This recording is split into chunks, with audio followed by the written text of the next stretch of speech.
proudly presents the Wrestling is Real podcast, because wrestling needs us.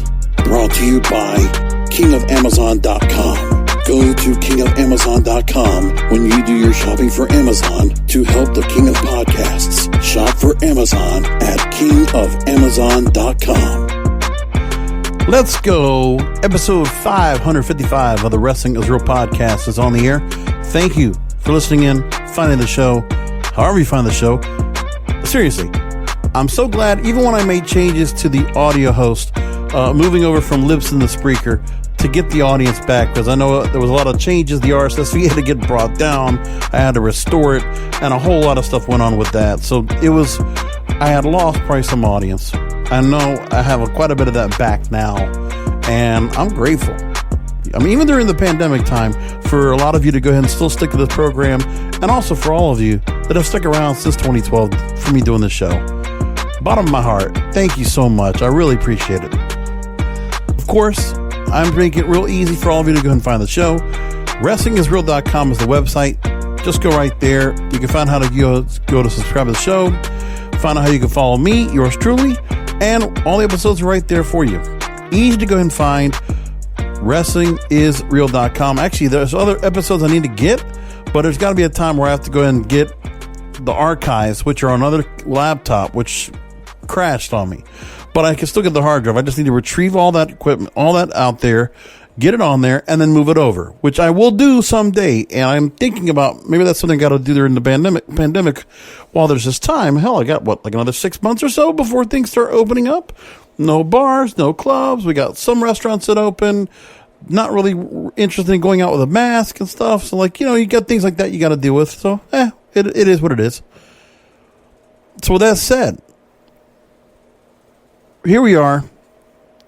It's bittersweet. After NXT TakeOver 30, to see what we had with Karrion Kross winning the NXT Championship. And I made mention on the post-show for SummerSlam, which you can catch all of it over at WrestlingIsReal.com or just where they find the show. I did post-shows for NXT TakeOver 30, talked about AEW Dynamite from Saturday night, and I did a Sunday post-show for SummerSlam. So you've gotten a lot from me the last couple days. Well, Karrion Kross, we've learned more about his injury. And we also saw what happened with him on NXT tonight. He dropped the belt. And I'll tell you, it is an amazing blow that is given to this company when they really need it.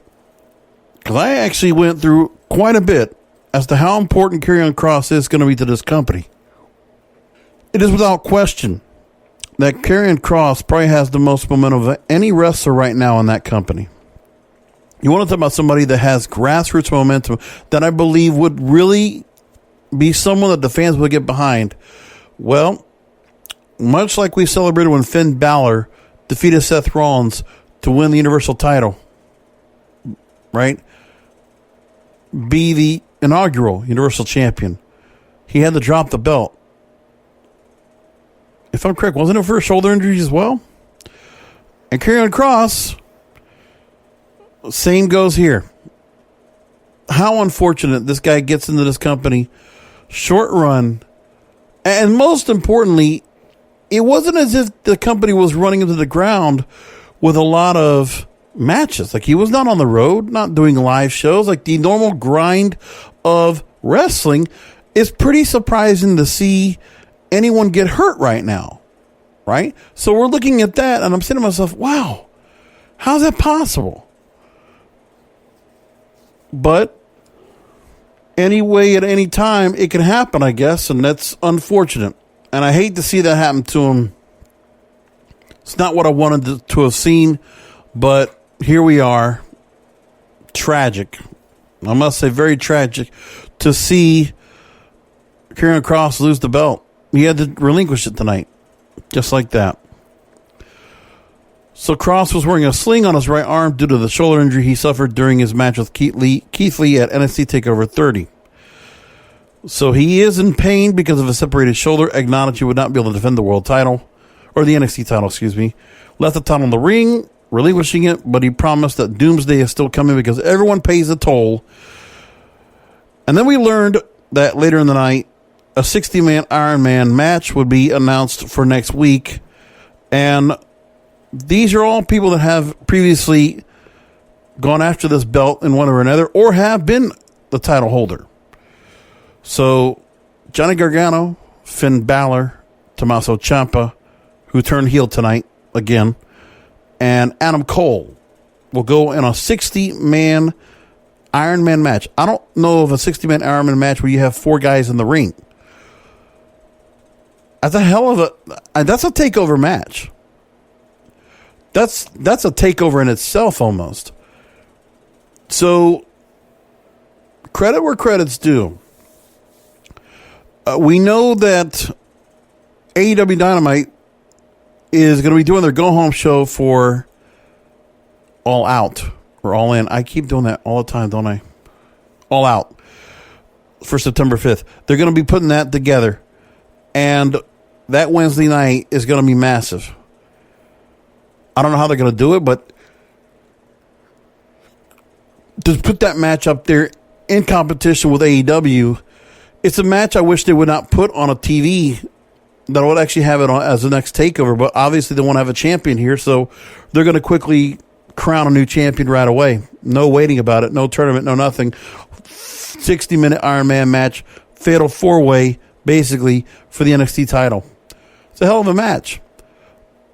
Now, this particular NXT match should garner the highest possible rating, contested or not contested, for NXT. There should be a couple things that WWE should expect from that next week. Number one, they should expect to beat Dynamite. If they're not able to beat Dynamite with that match, then there's a lot of questions to be asked. Because if you were looking to make NXT be the end-all, be-all that would actually be able to go ahead and dominate what's going on, well, you got to ask yourself the question, can it do it or not? We're talking about a real significant match that I think a lot of people want to go ahead and catch. It's a significant match. These 4 people together are going to put out, we've seen many different variations of these 4 together in matches, right? Not so much Finn Balor, but he just got brought back into the mix. Now, I don't know who it is that's going to win this belt. I have no clue. To me, I can see where Tommaso Ciampa comes back, and I can see him winning the belt back. Or I can see Adam Cole winning. I think it's either of those two. I don't think it's Gargano, and I don't think it's Balor. Just don't do it. I just don't expect it. If you had to make me pick who would be the third most likely, it would be Balor, then Ciampa. That's how I look at it. But for that Wednesday Night War, this is a significant night. Very significant. Because then you got to ask yourself, okay, what is it that... obviously, AEW's got their go-home show coming up after into that. Now, this week, they're going to have their show on Thursday, uncontested. So, NXT will be uncontested. Or it is. They were able to pull, 850,000 viewers? They should be able to equal that this week. Not to mention the issues that went on with the NBA and Major League Baseball and other sports decided to bow out and not play tonight, their sports, because it's in protest to the shooting of Jacob Blake. I don't know.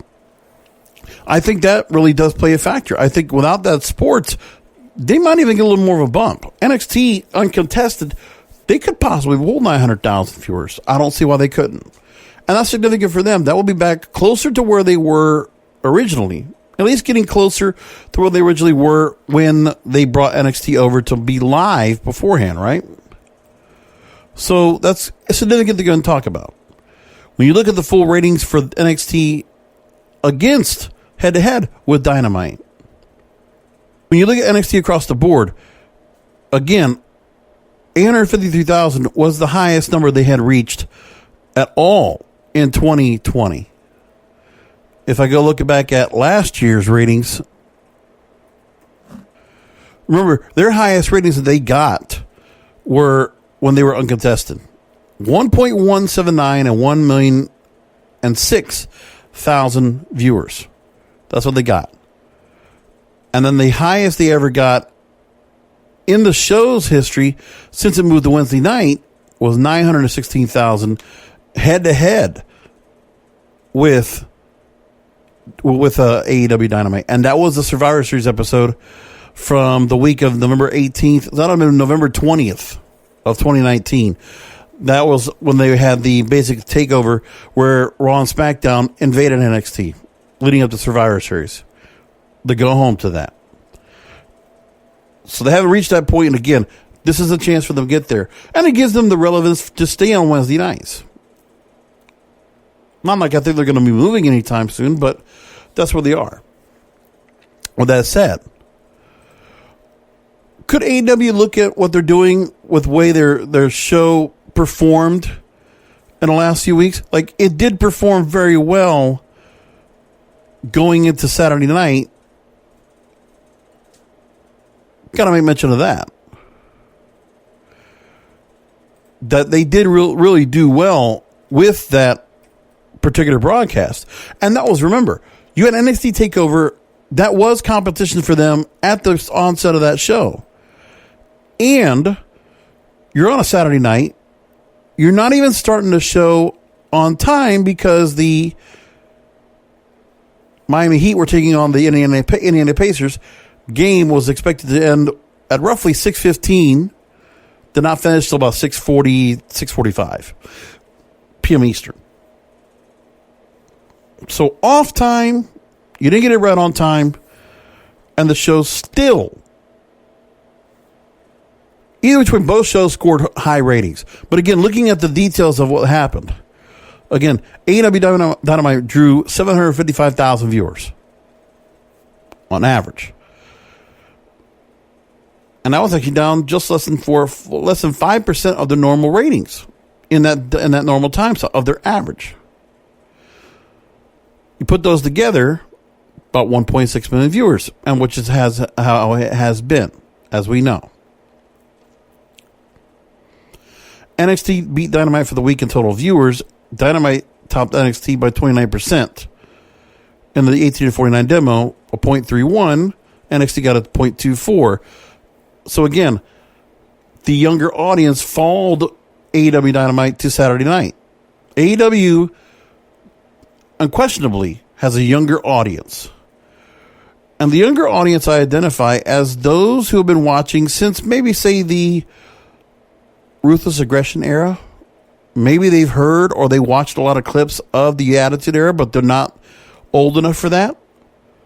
Meanwhile, the audience that is watching WWE and NXT right now, they are basically the hangers-on from the Attitude Era. Not even a question of that. Because a lot of those fans, they might have been in their 20s and 30s watching the show. They're now getting to their 50s or their 40s. Which is what they're coming down to. An older audience. Now, you look at the quarter hours, also with what was going on in the shows. Dynamite got a lead-in of 1.6 million viewers. And Dynamite, when they first started their first hour, was able to go and keep about 1 million viewers from that 1.6. And then the audience dropped significant for the second hour. So you got people that actually probably stopped in after the NBA. They kept the TV on and they watched Dynamite for a while. They had a chance to get some new audience. Some sports fans, younger demographic, that probably were watching after the Heat Pacers. We'll take a look at this for a little bit, and then we'll switch to something else. Now, a couple of things that are going to be happening as well. Significant. AEW. Oh, actually, we'll talk about this in a little bit, but I got to get back to Karrion Kross real quick. And get back to that before I go and continue on with the NXT and all this stuff that's going on with both of those promotions. Then what really came about that really, I guess it befuddled me because of the fact that I saw that Karrion Kross, I didn't know he got injured, only learned about it shortly after I recorded the Saturday night post show. And then, we got the word that he was going to get MRI. And as far as we know, Karrion Kross didn't feel like it was anything significant. That we didn't look like it was going to be an injury that was going to keep him out for a long time. I figured 6 to 8 weeks. Well, the MRI said something different. And the MRI results did not give us anything. We didn't learn anything about this until Wednesday. The MRI was Monday or Tuesday, I forget. So the separated shoulder occurred when Keith Lee hit Karrion Kross with a clothesline near the ropes, and Kross's shoulder took the brunt of the 300-pound Lee's momentum. And Kross told ESPN in an interview that it felt like, quote, a choir of demons screaming inside my shoulder in unison. Oof. Kross still finished the match, nevertheless, valiant in the effort. The immediate prognosis was a separated right shoulder, and then an MRI was done. Kross said it was definitely separated. I won't beat around the bush around that. As the saying goes, it's not ballet. Quote, I fix mixed emotions right now. The whole situation is very bittersweet. I think from a natural place. I'm always a very motivated individual. I'm a solution-based thinker rather than a pity-based thinker. He's already started researching ways he could begin rehabbing the shoulder, but the injury could be a major blow. And I already know that it is significantly. So we don't know when he's coming back. And with this kind of injury, with the way the MRI, the way they're kind of indicating, if he's dropping the belt, what I thought would have been 6 weeks is probably 6 months now. So we probably won't see him back till 2021. And if they bring him back, they probably won't bring him back until the crowds come back, I would imagine. And that's where we are with that. Now, with that said, we're starting to see the significant changes of moving forward to try to get programming back on board for both AEW and WWE programming. So, both promotions are going different directions. Now, AEW, first and foremost, they're going into this now offering to go ahead and host live ticketed events at 10 to 15% capacity. So, as they do their show live later tonight, as I record this on Wednesday night going into Thursday morning, AEW Dynamite will include 15% capacity of daily place. 5,500 capacity, so looking at 700 to 800 people that will be in the crowd. It's open and limited, physically distanced, spectators in compliance with state and local regulations and CDC guidelines. So the crowd will probably have to have masks if they're going to be in the arena watching the match. 10% capacity will be permitted first, and then it will increase to 15% as safety protocols are followed meticulously. Tickets starting at $30. Guests will be required to wear face coverings that cover nose and mouth. Temperature scanned prior to entry. Hand sanitizing stations, floor markings used to assist with physical distancing.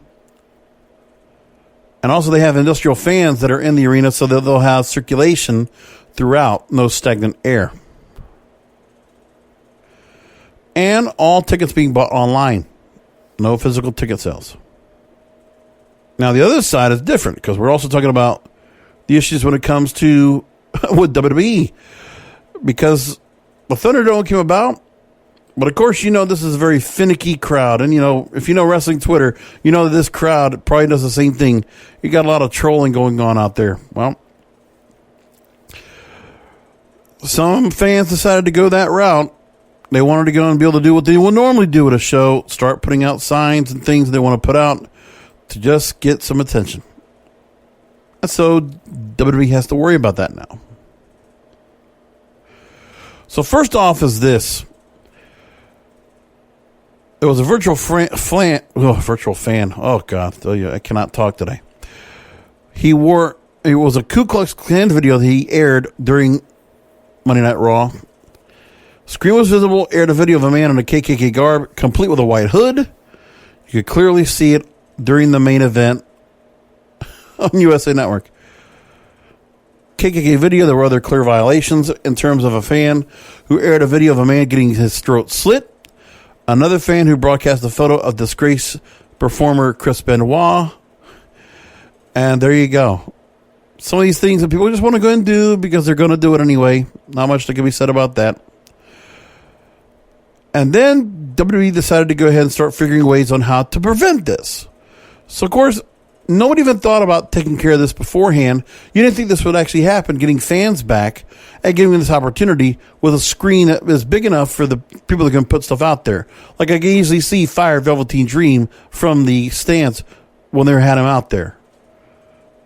Not easy. So Brian Alvarez noted on Wrestling Observer Live that the company's going to look to trusted fans to be shown in front of the hard camera. Alvarez said, quote, "I've been told they're going to be making some changes, and I don't know this for sure, but the impression I get is, well, they've been doing this for a while. They're going to find some fans that are going to obey the rules no matter what. Maybe they've done it for 3 shows already, and we've already had one of their people that was in the chat who was on for Raw. He believes that what they're going to do is they're going to find all the people that they can trust who have done this before who are trustworthy. And they're going to be in a lower bowl than everybody who they don't necessarily trust, first-timers. They're going to throw them into the upper bowl. They can put a volcano up on the screen, and you're not going to be able to see it because it's way up there in the upper bowl. So that's another plan. The other thing that's not helping either is with the changes that we had from the Performance Center where things were pre-taped and put together. At least you can kind of, hodgepodge things up all together to go ahead and make sure everything was done correct and up to spec. Well, Vince McMahon, even with the help of that, getting a live show on, he can't help himself. He was making changes on the fly to the Raw script in the show itself. Dave Meltzer mentioned about this. Changes were made during the day ahead of the post-SummerSlam edition of Monday Night Raw. PW Insider reported that McMahon just showed up and ripped up the script. How do you work like that, man? I don't know how everybody gets that, how they can work this out. It's incredible. Well, Meltzer said Vince did change a lot of stuff in the morning. He was on the phone with them all day, and then he flew in, got in about 7, changed some more stuff. The final script of the show went out after 9 o'clock. So they were an hour into the show before they finished. It's not like he came in at 7 and tore up the whole show. They changed some things after 7, but it was mostly changed during the day. But yes, a lot of the show was changed.